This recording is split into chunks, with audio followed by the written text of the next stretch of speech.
Hello engineers, welcome back to our channel. आज हम लोग वाटर रिसोर्स इंजीनियरिंग शुरू करने वाले हैं। ठीक है।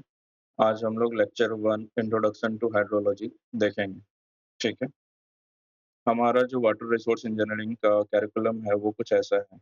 यूनिट 1 में हमें इंट्रोडक्शन टू हाइड्रोलॉजी, यूनिट 2 में क्रॉप वाटर रिक्वायरमेंट, यूनिट 3 में डैम एंड स्पिलवे, यूनिट 4 में माइनर एंड माइक्रो इरिगेशन और यूनिट 5 में डाइवर्सन, हेडवर्क एंड कैनाल, ये सारी चीजें पढ़ना है। ठीक है।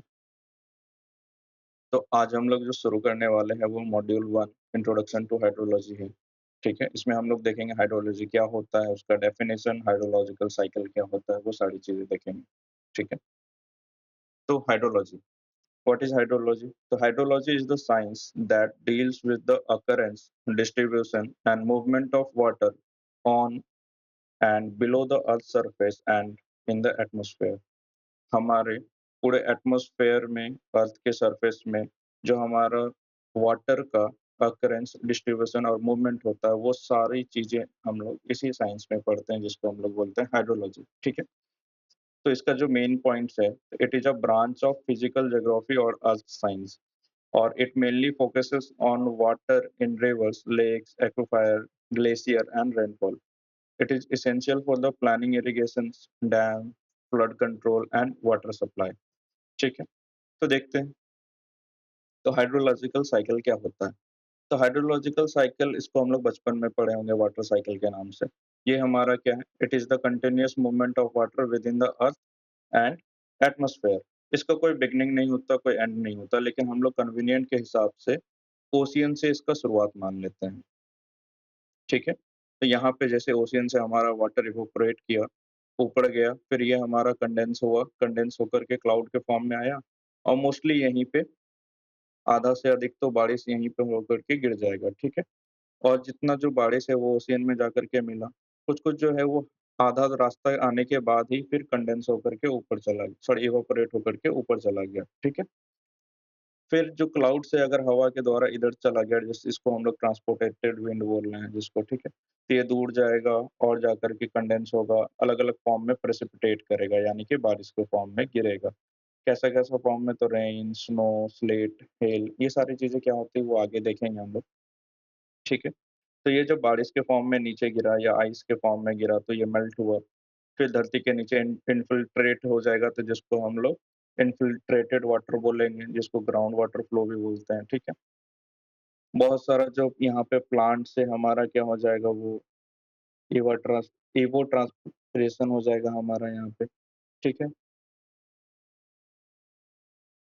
तो फिर ये सारी जो हमारा जो पानी है वो कहाँ पर जाकर के मिलेगा? फिर ओशियन में मिलेगा, फिर ओशियन से हमारा वही सेम साइकिल शुरू हो जाएगा। तो this is known as hydrological cycle. ठीक है। आगे देखते हैं, प्रेसिपिटेशन क्या होता है? ठीक है। So precipitation is the process by which water in atmosphere falls to the earth's surface in liquid or solid form after condensation occur in the cloud। ठीक है। कि किसी भी फॉर्म में हमारा जो धरती पे पानी गिरता है, ठीक है, चाहे वो स्नो के फॉर्म में गिरे या फिर हमारा वाटर के फॉर्म में गिरे, इसी को हम लोग प्रेसिपिटेशन बोलते हैं। ठीक है। हमारा अलग-अलग तरह का प्रेसिपिटेशन होता है, जैसे हम लोग बारिश तो देखते ही हैं। ठीक है। तो बड़ा बारिश जो होता है हमारा most common type of precipitation है, और इसमें जो वाटर ड्रॉपलेट होता है वो 0.5 के डायमीटर से बड़ा होता है। ठीक है। और ये falls when atmospheric temperature is above freezing. ठीक है। ये बारिश जो है, जहाँ पे टेम्परेचर फ्रीजिंग टेम्परेचर से ज़्यादा है, वहीं पे बारिश हमको देखने को मिलता है। ठीक है। ड्रिज़ल क्या होता है? Very fine droplet of water. अगर यही 0.5 से कम का डाया का अगर कोई वाटर ड्रॉपलेट अगर धरती पे नीचे पे गिरता है, उसको हम लोग ड्रिज़ल बोलते हैं। ठीक है? इसका ड्रॉपलेट साइज़ जो होता है यूजुअली 0.5 से कम होता है, और ये fall slowly and usually from low clouds, जो नीचे में जो बादल होते हैं, मतलब कि ज़्यादा ऊपर नहीं, हल्का-सा नीचे में जो बादल होते हैं, ठीक है? उससे हमारा क्या होता है, छोटी-छोटी बूँदें जो गिरती हैं, इसको हम लोग ड्रिज़ल बोलते हैं। ठीक है? फिर तीसरा टाइप आता है हमारा स्नो।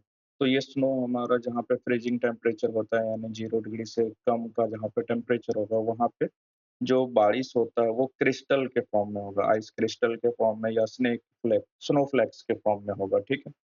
तो ये हमारा वो शिमला साइड वगैरह में जो देखने को मिलता है स्नो, ठीक है? स्लिट, जो small pellet of ice formed when raindrop freezing below before reaching the ground. जब क्या हो रहा है तो कि अगर बारिश हो रहा है कहीं पे, ठीक है? और वो बारिश की बूँदें जो हैं धरती पर गिरने से पहले क्या हो जाए, फ्रीज़ हो जाए, बर्फ के फॉर्म में गिरने लग जाए, तो उसको हम लोग स्लीट बोलेंगे। और इसी का जब साइज़ बढ़ जाएगा, जैसे बॉल और लम्प्स के साइज़ में आ जाएगा, तो इसी को हेलस्टोन बोलते हैं। हमारे एरिया में कभी-कभी ये पत्थर गिरता है, जिसको हम लोग पत्थर गिरना बोलते हैं, ठीक है? तो ये स्ट्रॉन्ग थंडरस्टॉर्म में जब आता है हमारा, जब बहुत घना बादल छाया हुआ रहता है, तो ये देखने को मिलता है हमें, ठीक है? आया समझ में? तो अगला सेशन में हम लोग देखेंगे रेन गॉज क्या होता है, साइमन रेन गॉज और ऑटोमैटिक रेन गॉज क्या होता है, ये सारी चीज़ों को डिस्कस करेंगे, ठीक है? This is civil Sutra signing off, see you in the next lecture.